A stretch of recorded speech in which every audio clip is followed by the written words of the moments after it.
If the insurance companies thought this was a bad idea, wouldn't they have protested? Wouldn't we see ads on television every day?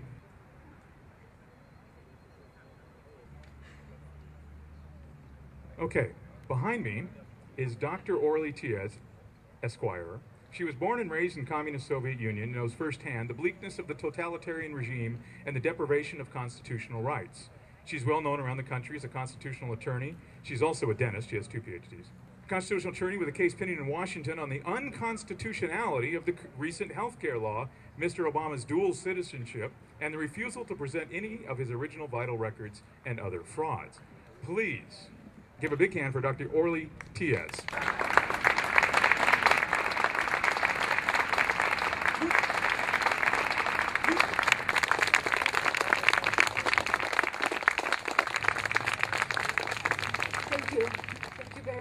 And it's a pleasure to be here in Modesto and talk to fellow Tea Party patriots. It is so important that people are standing up and fighting for their constitutional rights. Thank you. I've been asked, why am I fighting? Why am I working so hard? I've been working pro bono 24/7, 365 for nearly 2 years. I'm fighting because I lived in a communist tyranny. I lived in a country where people have no choice, where people are told what to do. You have to use one health insurance. You have to go to this doctor. You have to study only this in school. I lived in a tyranny where people have no constitutional freedoms, no constitutional rights. And when I saw the beginning of Obama regime, when I saw lack of transparency, when transparency was promised, when I saw somebody saying, I will create 3 million jobs and the country has been losing millions of jobs, I really got scared. I'm scared that my 3 children will end up in the same situation, in a communist totalitarian regime. And if people of this country don't wake up, that's exactly where we will end up. Today, being both an attorney and also a doctor of dental surgery, I am fighting, and I filed a legal action in Washington, D.C. Chief Judge of the U.S. District Court for the District of Columbia, Royce Lambert, agreed to hear my case. In this case, I'm challenging this new health care bill. I'm challenging its constitutionality. U.S. Constitution never gave federal government the right to tell you, you have to buy a certain product. You have to buy health insurance. And if you don't, we will fine you. And if you don't pay the fine, we will throw you in prison. This is not liberty. This is not what people fighting in American Revolution in the first Tea Party fought for. Absolutely not. And if you start with health insurance, how far will you go? Next is going to be life insurance. Next, the government will tell you that for the sake of common good, you will have to work for free somewhere. That's what I've seen in the Soviet Union, and that's what can happen. People should have their freedoms. States have their rights under the 10th Amendment. You have your rights under the 9th Amendment. You have your right for free speech. You have your right for redress of grievances. And based on this right, I've written to current Secretary of State of California, Deborah Bowen, before the election. And I asked her, what documents did you check? How do you know that Barack Hussein Obama is legitimate? Was a computer image of a redacted short version certification of live birth that was created only in 2007, recently. Nobody in this country has ever seen his original birth certificate, the one that is supposed to show the name of the hospital, name of the doctor, signatures. All we have seen is just a piece of garbage on the computer screen. None of this information is provided. How many of you know that the state of Hawaii has a statute, a law, that allows foreign-born children of Hawaiian residents to get Hawaiian birth certificates. How many of you know that the state of Hawaii has a statute, 338-5, that allows one to get a birth certificate based on a statement of one relative only? We don't have any information that would be required from any of you to sign your child in Little League.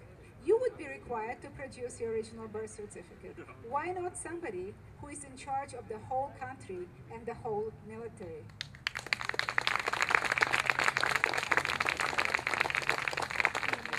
Thank you. But moreover, how many of you know that nobody has ever uncovered a valid U.S. Social Security number for Barack Obama? I'm working with 3 licensed investigators. One of them is John Sampson. He's a recently retired deportation officer from Department of Homeland Security.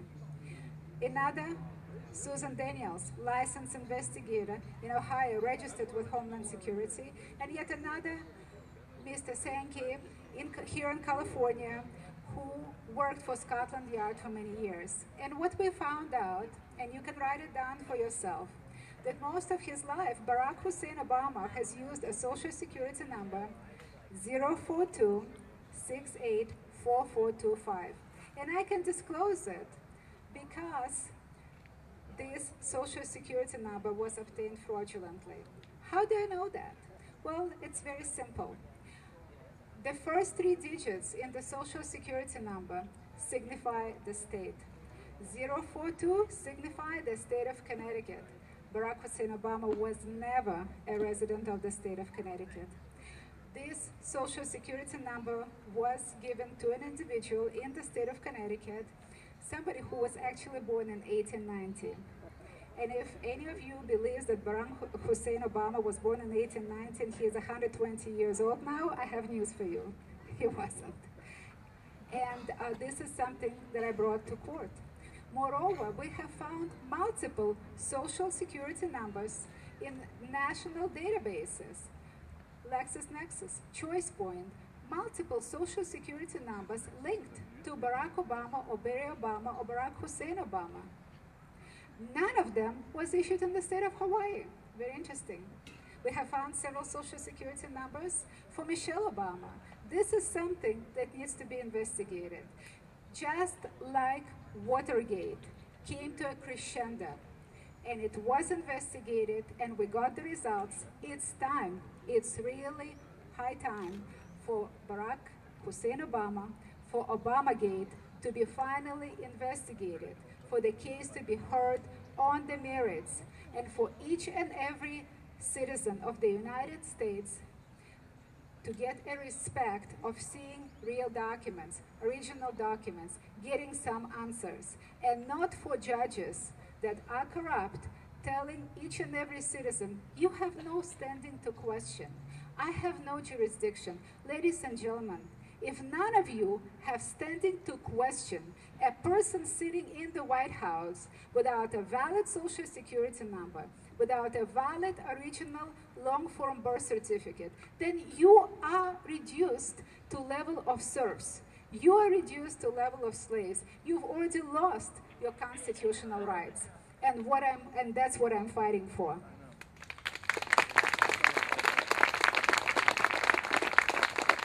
I want to make sure that you have your rights.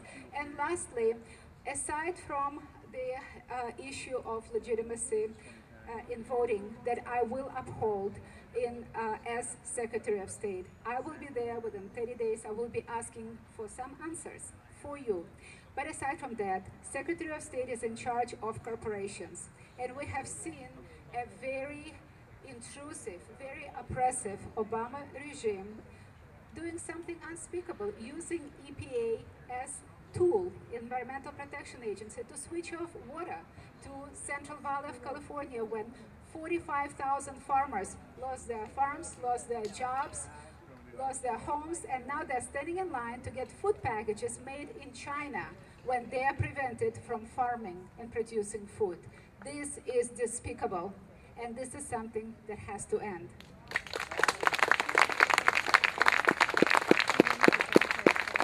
As Secretary of State, within the first 30 days in office, I will be knocking on the door, the federal government, of EPA, demanding some answers, demanding to switch on the water, and if not, they'll have some news for you. They will have a legal action on their table very quickly, seeking declaratory relief that this is an unconstitutional action. Not only water needs to be switched on, but some damages will need to be paid to the citizens of the state of California that lost their livelihood because of the actions of the oppressive federal government.